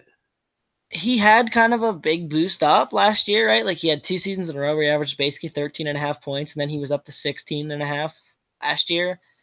The block shot back up. You know what I mean? He was big in the rebounds like always. Man, I don't know. I don't know what to think about Dwight. I mean, I know what I'm thinking about Dwight, and it's probably that I'm not going to own him because a 32-year-old Dwight Howard doesn't sound that sexy to me. No, and I never play in I mostly play in Roto League, so I never own him, even when he was actually a top tier player. But John Wall's not a guy I'm afraid of, and if John Wall slips, because the narrative was John Wall had a bad season last year, even though it was sort of a little bit down for him, but it really wasn't that bad. John Wall is definitely a guy I'm looking at in the second round, and if I can get him in the late second round, I'm pretty happy with that. Yeah, I mean, John Wall definitely had a down year last year, and I think that will scare people a little bit away. Oh, putting odds on someone who could average 10 assists a game. How many guys you putting over John Wall? 2, 3? Probably 3. Yeah, right. So, and that might not even be that high for me, right? Because Harden and Curry eat into each other a little bit. Yeah. Westbrook. You mean Paul? Yes. I don't know why I said Curry. That was my bad. That's Curry on the brain. Obviously Westbrook, you'd peg those odds ahead of him, but yep, he's probably the only safe bet. Yeah, there's not a lot of guys who get assists anymore either. There's not a lot of double-digit assist guys in the league, if any. And John Wall is rare when it comes to that. He still has that incredible ability, and now you're talking about putting him with a center who can grab lobs, who will be in the right position, who does have decent hands. and that makes John Wall better, and that makes Dwight Howard better. I think that picture narrative too may drop the value a little bit of John Wall. John Wall averaged over a block a game last year too. Do you think that is a thing? That's crazy. He's always been a decent block per game point guard. That's always been kind of a skill of his. But do I think he's going to average a block per game next year? I don't think so. I wouldn't be surprised though if it's somewhere in the 0.7, 0.8 range though. I mean, like if you look back through the years, right? 1.1, 0.6, 0.8, 0.6, half, 0.8, 0.9, like it's pretty strong for a point guard, a true point guard. Oh yeah, he's always had him and Dwayne Wade have always had very good blocks for their position, and that is one of the, I guess, the big benefits having John Wall. I just think both John Wall and Dwight Howard are punt strategy type of pickups. Wherever they're drafted, usually is always a little too high for me. Come on, yeah, Mike. Always. Okay, yeah. Dwight Howard, I'll buy because, like, especially in head-to-head, right, which is really the only time you want Dwight Howard. Like, sometimes I'll see Dwight Howard go in like the second or third round, and I'm like, yeah, didn't you kind of eat all the value of Dwight Howard? Like, the value of Dwight Howard is getting a guy for your punt build in the fourth round. And now, granted, Dwight Howard, if you punt free throws, just free throws last year, he was the 33rd ranked player on per game on averages. Yeah, but that's a third round pick, right? If you're picking him in the third round, you're not getting any value out of that. That's a late third round, early fourth round pick. So John Wall, though, I'll take you to task on because here's the reality for me. Okay, you can have John Wall or you can have Kyrie Irving. Toss up. Give me John Wall, man, all day, every day. You can have him. You can have John Wall or you can have Paul George. Paul George. Okay, I'll buy that one. Ben Simmons or John Wall? I might go Ben Simmons. And Ben Simmons is kind of a punt guy too, right? Yeah. Threes. He's not gonna. So like that's kind of a strategy you're making. I'll give you that one though. But like guys like Draymond Green or John Wall. Okay, John Wall. Now you're starting to talk. Like Victor Oladipo or John Wall. Ooh. I'm going John Wall. I'm in a roto league. That's going to be a toss-up. I think I might go Victor Oladipo. And this is why. Like, I'm often in roto leagues. So my view of John Wall is different than probably a lot of other people who look at him from the sense of I'm in a punting strategy. I don't care about his field goal or free throw. I don't care about his turnovers. I'm punting that crap. I don't care. John Wall also, like, his three-point shooting is not, like, at one point was fine, but now in today's league, everybody makes 1.5 3-pointers. So, like, all right, cool, great. His rebounds aren't super elite. They're fine for a point guard. They're very good. And I often see John Wall get picked at the beginning of the second round, sometimes at the end of the first round over the last 3 seasons. And to me, that's just, that blood is, that's too much. That's too high. But that's not going to happen this year, I don't think. I'm with you. This might be the year that I own John Wall. That's my point. Okay, and I'll buy that in years past. But he's not the sexy name anymore, right? Like Ben Simmons is the sexy name. Victor Oladipo is the sexy name. Yeah.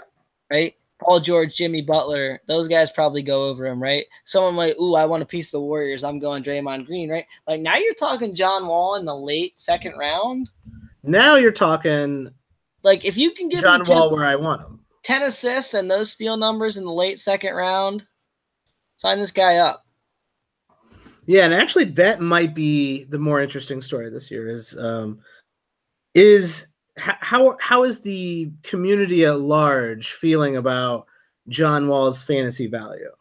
Because I think I'm with you. I think there is going to be a significant drop in his value across the board. Now, I haven't looked at any of the major site rankings yet because I often don't. And as you know, as you said, Tyler, in a previous episode, you probably shouldn't look at those until closer to the season.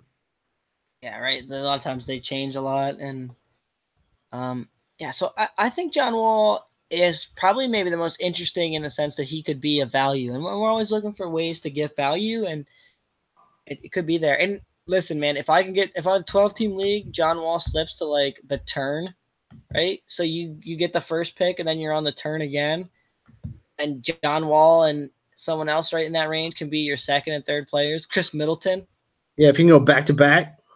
right? So you get like an Anthony Davis, a James Harden, and then you come back with John Wall and Chris Middleton.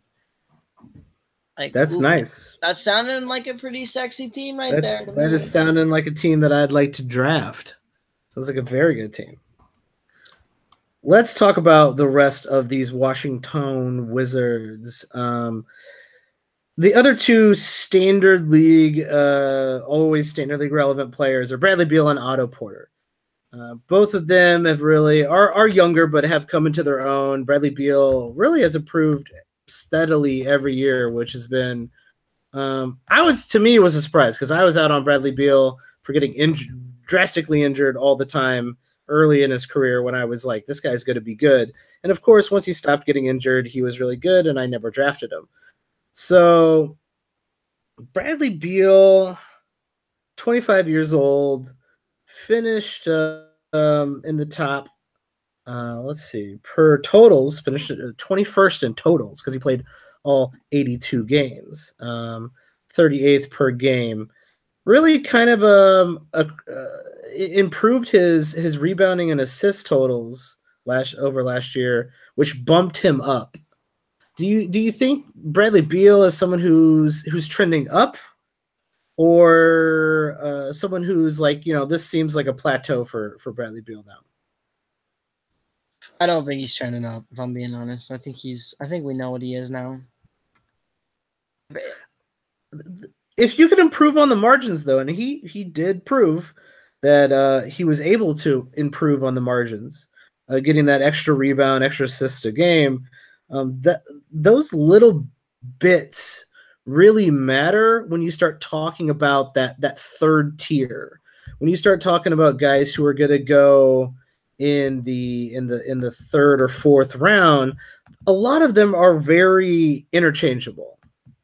And anyone who can even just slightly improve is a little bit better than the guy who's just staying stagnant. I'll give you that, but at that point, aren't you kind of building your team, right? Like you're finally you got a couple players, right, and you're finally starting to say, okay, this is where I'm kind of taking shape of my team. And when I'm doing that, and especially in a head-to-head league, right, because the percentages help Bradley Beal a lot. I'm always just kind of more into somebody else than Bradley Beal. And here's another real reason why, right? A very similar player to him, Klay Thompson. I'm Yeah, always kind of Klay Thompson over Bradley Beal. yeah. I'd rather have. They're very similar players. I'd rather have the guy who's going to hit three pointers a game, Klay Thompson, than Bradley Beal. So don't get me wrong, like Bradley Beal's perfect in that kind of third round range. But at the same time, like I'm never really I don't know that I've ever really owned Bradley Beal. Let me Maybe that is to throw say. let me throw a few names out there at you. Bradley Beal or C.J. McCollum. Give me Beal. Very, very similar players.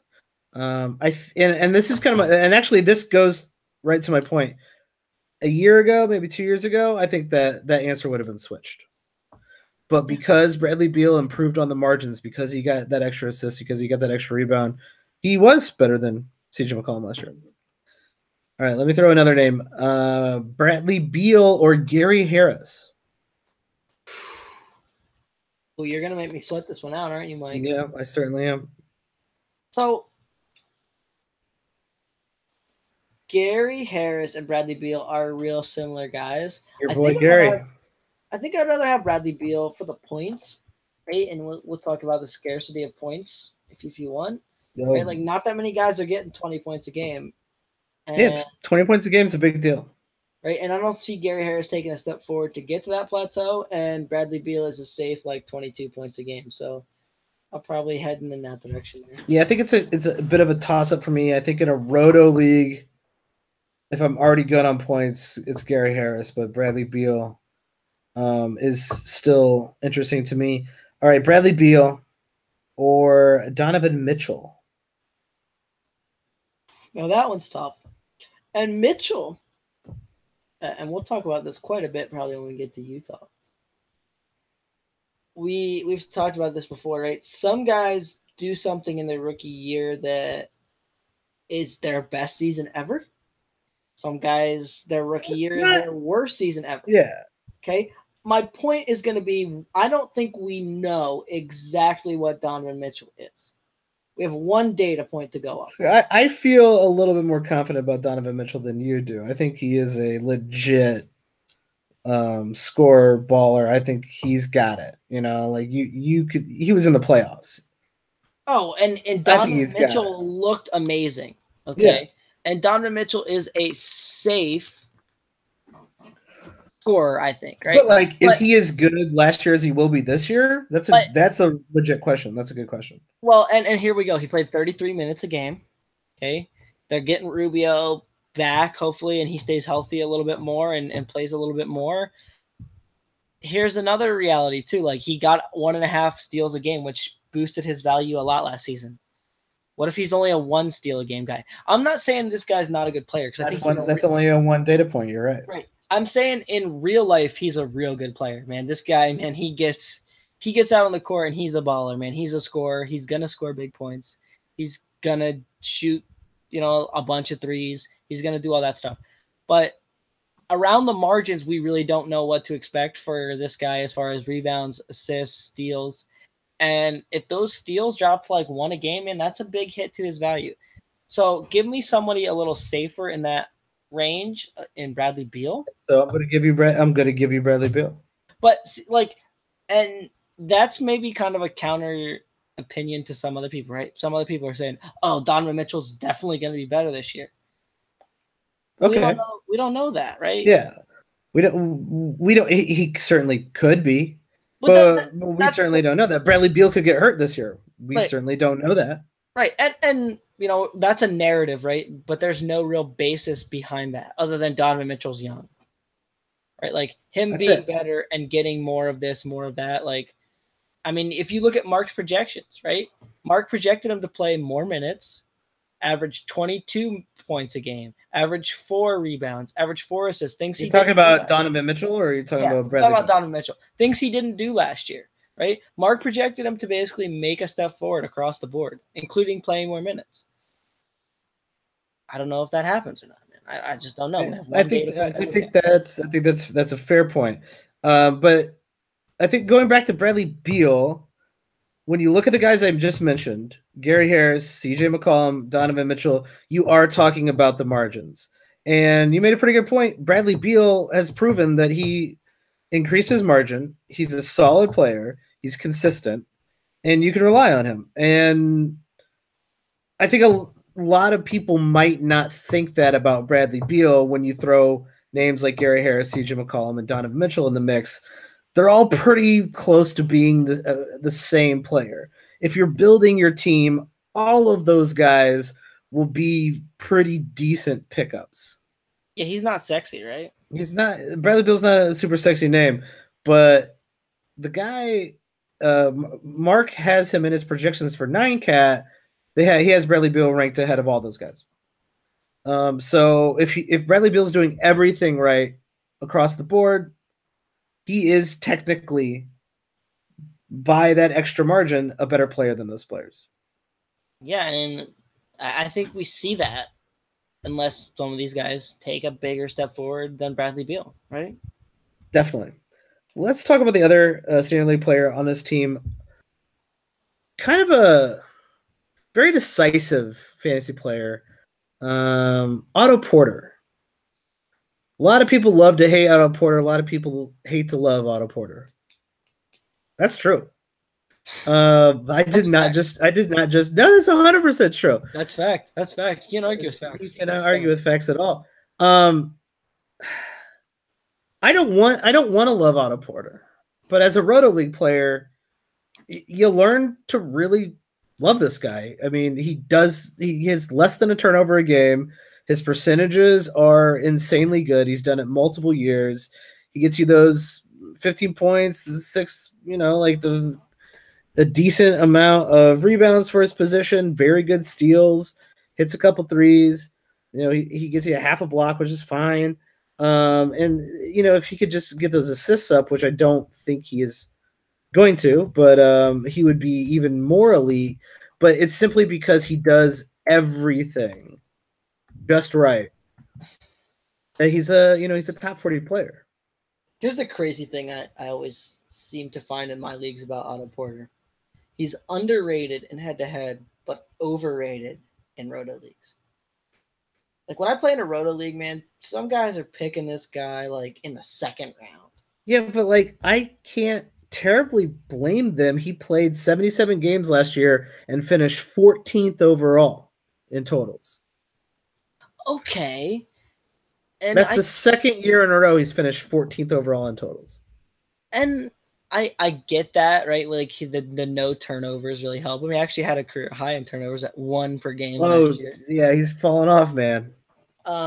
Which is insane, right? 1 per game playing that amount of minutes, like it's It crazy. seems impossible. But I always feel like if you're picking him in the second round, like that's not enough points. Like at least if you get Draymond Green, right, you're getting a ton of rebounds and a ton of assists. Like for him, I just feel like he's hurting your team in the second round. I know You're that not giving a discount on Otto Porter taking him in the second round. That's literally his ceiling. right, that like the numbers may come out to say he's the 14th best player, but what the numbers are missing, I think, and this something's really hard to calculate using numbers, is like everybody else got a guy who scored 20 points a game. Yeah. You got a guy who scored 15. 7 assists per night, or they got Oladipo. They got let's just take a look. Kyrie Irving. They got Jimmy Butler. They got Paul George. Right. And you got Otto Porter. Now, like I said, Otto Porter 14th overall. That's a very, very good point that you make, that you are missing out on one player that can get you over 20 points a game. And which it's hard to make that up, though. It's really hard because in the next round, there's not that many guys that score 20 points a game. Right? Yeah, I would not be drafting Otto Porter in the second round. I think that's pretty absurd, even though he does finish as a top 15 player in totals for roto leagues. And then here's the crazy thing, though. You get in a head-to-head league, and everyone's like, ugh. Oh, God, this guy doesn't do anything, right? 2 assists, 6 rebounds. And he drops. Yeah, and like, dude, I've seen this guy last in like pick 50, pick 60, right? And it's like, well, come on now, Otto Porter. Someone's got to pick Otto Porter, right? But like, he doesn't fit a lot of like punt strategies because he's a good across the board guy. And so if you're punting something, right, that drops his value, drops his value, and drops his value. And so he's just a really divisive player, I guess. I don't really expect much of a step forward from him either. Right? Like I think he's gonna play 32 minutes. I think he's gonna do like 14 and a half, 15 points, like 1.5 steals, half a block, 6.4 rebounds each of the last 2 seasons, which is just weird. He's not going to do that. It's going to be 6.5. He's going to get that 1 extra 10th. I'm calling it. Like, man, it's hard to quantify Otto Porter, right? I'm still a firm believer that if he's around in the 50, 60th pick in a head-to-head league, I don't give a shit if he doesn't fit your punt strategy. The dude gets you stats across the board. Over time, he is going to help your team.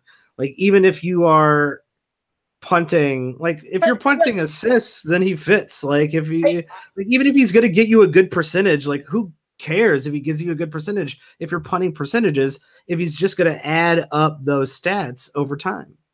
I get why he falls, though. I mean, there's always a sexier name, maybe, right? Like, oh, I could have a point guard who's going to get me big assists, like Jeff Teague or Ricky Rubio, right? And then like, okay, there's a round. And then, ooh, maybe Luka Doncic is available in the next round, right? And like, I'm getting this guy and I'm getting that guy. So I get why he falls, but at the same time, like, people are just missing out on some good value, especially people that aren't as wise, I guess, as fantasy wise as they should be. Yeah, and he's boring. Like, his stat lines are super, super boring. And even when one of those guys misses time, right? Like we saw John Wall miss a lot of time last year. Like, Otto Porter's still kind of Otto Porter. Yeah, Like, he it's not like stood in the corner and hit corner threes and did D'd up and did Otto Porter stuff. right, and that's another point I kind of want to make with Otto Porter is like he is what he is. Like I don't see any like crazy ceiling, but there's no crazy low floor either. Yeah. He's gonna be right in that general like he's a very high floor, low ceiling player. We know what he's gonna be. Yeah, I worry sometimes about Otto Porter. I think, and I don't think I should because like I think you just summed it up pretty nicely. That he's like a super rich man's Danny Green, where like if Otto Porter suddenly forgot how to shoot, like the entire thing, he's like a deck, like a house of cards. He just completely fall apart. If Otto Porter was suddenly shooting like 39%, you would just realize, oh, his game really isn't that good, and then everything would drop like 10%. And if he drops 10% across the board, he might be like the 110th best like fantasy player. But since everything is so good and so above average, he is in that top 20. They should give this guy more 3-pointers too. He is literally one of the best 3-point shooters in the league. Yeah, shoot more threes, damn it. Because I'm going to draft you. Is there anyone else on this team standard league relevant? Marcus Morris. Sorry, is it Markeith or Marcus? I always forget which one's which. Keith. The Queef. Markeith and Austin Rivers. He's back end standard. Markeith's back end standard league relevant, I think. I mean, we know what Markeith Morris is by now. As long as he gets 26 minutes, he's probably good enough to be a last Marcin Gortat's 25 minutes need to be filled up somewhere. They got Ian Mahimi and Jeff Green out there too. But actually, I would argue they have less center minutes available, right? Because Dwight Howard's probably going to play more than Gortat did. Sure. That's true. So I could see. I mean, he played 27 a game last year. He was relatively standardly relevant. He might lose a little bit on that. Mark has him for 26 minutes a game. And even in 26 minutes a game, he's the 126th ranked player. So I just think he's kind of a back end standard league guy. Not a lot of upside there. Like he's probably not going to play that many minutes, barring a Dwight Howard injury or like they just tell him to get lost. Like he's probably just hit, and he's a guy who probably churn and burn a little bit on the waiver wire. Like, ooh, this hot pickup's here. I'm going to drop Markeith. Ooh, I'm going to pick Markeith back up. Yeah, I think him and Kelly Oubre play very similar roles going into this year. There might be a little less minutes for Kelly Oubre, perhaps.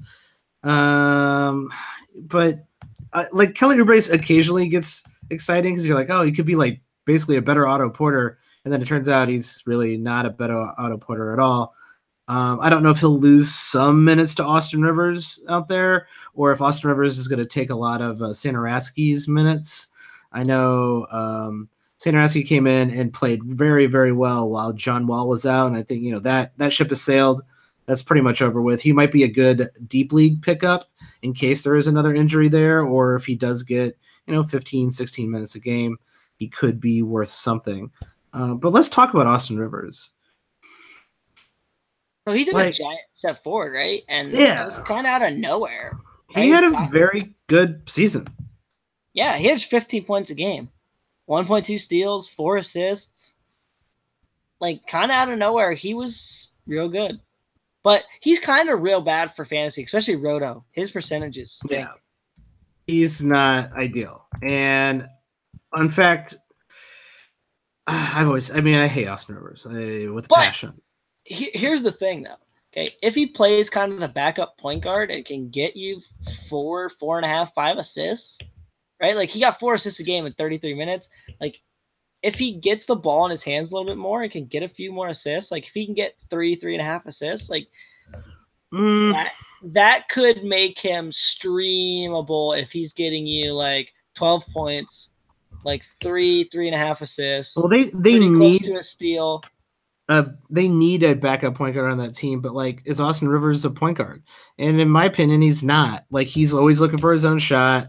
Well, that's what I mean. He's gonna be the Jamal Crawford type, like kind of 6-man guy, where he's out there doing Jamal Crawford things, like balling. except for with less style and step backs and Well, crossovers and yeah, less and 1-3s. Like Jamal let's Crawford. let's not compare Austin Rivers to Jamal Crawford when Jamal Crawford was actually a pretty decent NBA player and Austin Rivers just jacks shots all But day. no, I'm not comparing those two. I guess I'm basically saying what I think is in that role. Yeah, I know what you're they saying. want him to be that type of Yeah, guy, right? Like he comes in off the bench, right? He's gonna play some with Bradley but Beal, some with I thought in John Wall. the fantasy world, Jamal Crawford playing 26, 27 minutes a game was relevant. And I don't think Austin Rivers is going to be relevant within 26, 27 minutes a game. I think he'll be streamable in this sense, right? Like we've seen it. Like there's schedules a little more spread out now. A lot of nights there's less games, right? Sure. So if you're needing 10 or 12 points and a couple assists and pretty close to a steal, you know what I mean? Like he's going to be streamable on some nights just because there's not going to be any better options for what you need. Yeah, that is possible. Like if you're looking for someone who could just score like off the bench, suddenly Plus, score 18, right, 20 like, points, that could happen. and if John Wall misses some time again, Yeah, I like think who are they going to start? Like that's kind of a crazy thought for me. I Right? think they would rather have Satoransky. Like I really do, because like Austin Rivers is not going to be looking for Bradley Beal. He's not going to be looking for Otto Porter. He's just going to be jacking shots. I don't know, man. I think they soured on him. Like Satoransky finally did get some minutes last year, only because John Wall was hurt. But like I don't know, they just never seemed super big on like playing him any. I mean, Satoransky played Dude, solid minutes. I don't know what. John Wall missed how many games last year? A ton, right? And Satoransky still only averaged 22 and a half minutes a game. Like I don't think they want him to be a point guard either. So that's what I mean. Like it's a tough decision on who's going to start if John Wall doesn't. I mean, Satoransky when John Wall was out was averaging close to 30. Yeah, but who was there else to play? That's true. Not a soul. Right. There was no Austin Rivers to compete with last year, right? It was like Ramon Sessions and I mean, name another Freddie guard they had. Ty Lawson. Well, no, they didn't have him till the playoffs. I know. That's fair. I think Austin Rivers would be good in deeper leagues. I'm avoiding him in standard leagues. Your streaming is probably where he'll end up, but like I don't even know if he'll get that far. I hate Austin Rivers with a passion.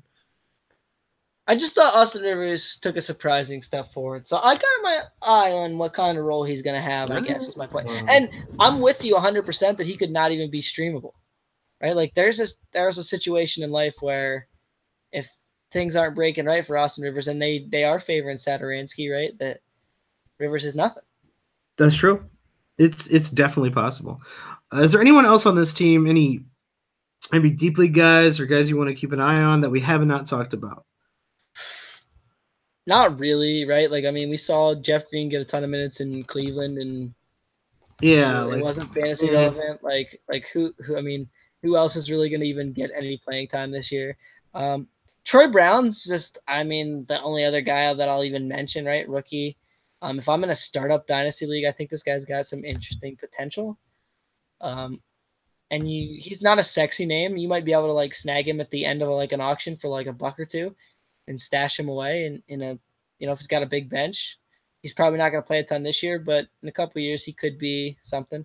And he could be the kind of Kelly Oubre replacement, right? Like if they move on from Kelly Oubre at the end of his rookie contract, he could move into kind of that role and get those minutes. So yeah, I don't ever think he's going to be like, if you're in a standard dynasty league, like 10 team, 12 team, I don't ever think he's going to be super relevant in those leagues. Like he's going to be maybe a top 100 player, like in the back end at his best. Yeah. But that's kind of like a ceiling for him, I think. But if you're in a deeper one, right, like 16 team dynasty league, like he could be real useful in a couple seasons. So he could be worth a stash for $1 at the end of a draft. Yeah, there you go. Troy Brown, why not in some of those big leagues? And Ian Mahimi. He's like, if Dwight Howard goes down, he's gonna get minutes. Like, dude, he's a Mark Roberts favorite. Ian Mahimi is not bad in extended minutes. fantasy wise. Like he's not good, but he'll get you some rebounds and a block and a steal. Like that's cool. I'm into that. Like I said, When like if that's $1 in a super deep league, great. Okay, cool. when they hated on Marcin Gortat all last season and Mahimi never got to play because of injury and all that just was disappointing to me. Seemed like Yeah, everybody was hating on Gortat, and then like they still weren't playing Mahimi a ton. So I'm not I really. just really don't know. I'm not sure why. So maybe it's over for Mahimi in Washington. I think that's it for the Wiz. We will be doing the rest of our NBA preview series throughout the upcoming weeks. If you have any feedback, questions you want answered, or just general questions about fantasy basketball, feel free to tweet at us at Watch the Boxes. That's me, or Tyler at Tyler P Watts. That's WATTS under Watts. And if you want to support the show, rate and review us. That always helps, no matter what podcast listening device you're using. Rate and review gets people to hear about the podcast, and we appreciate that.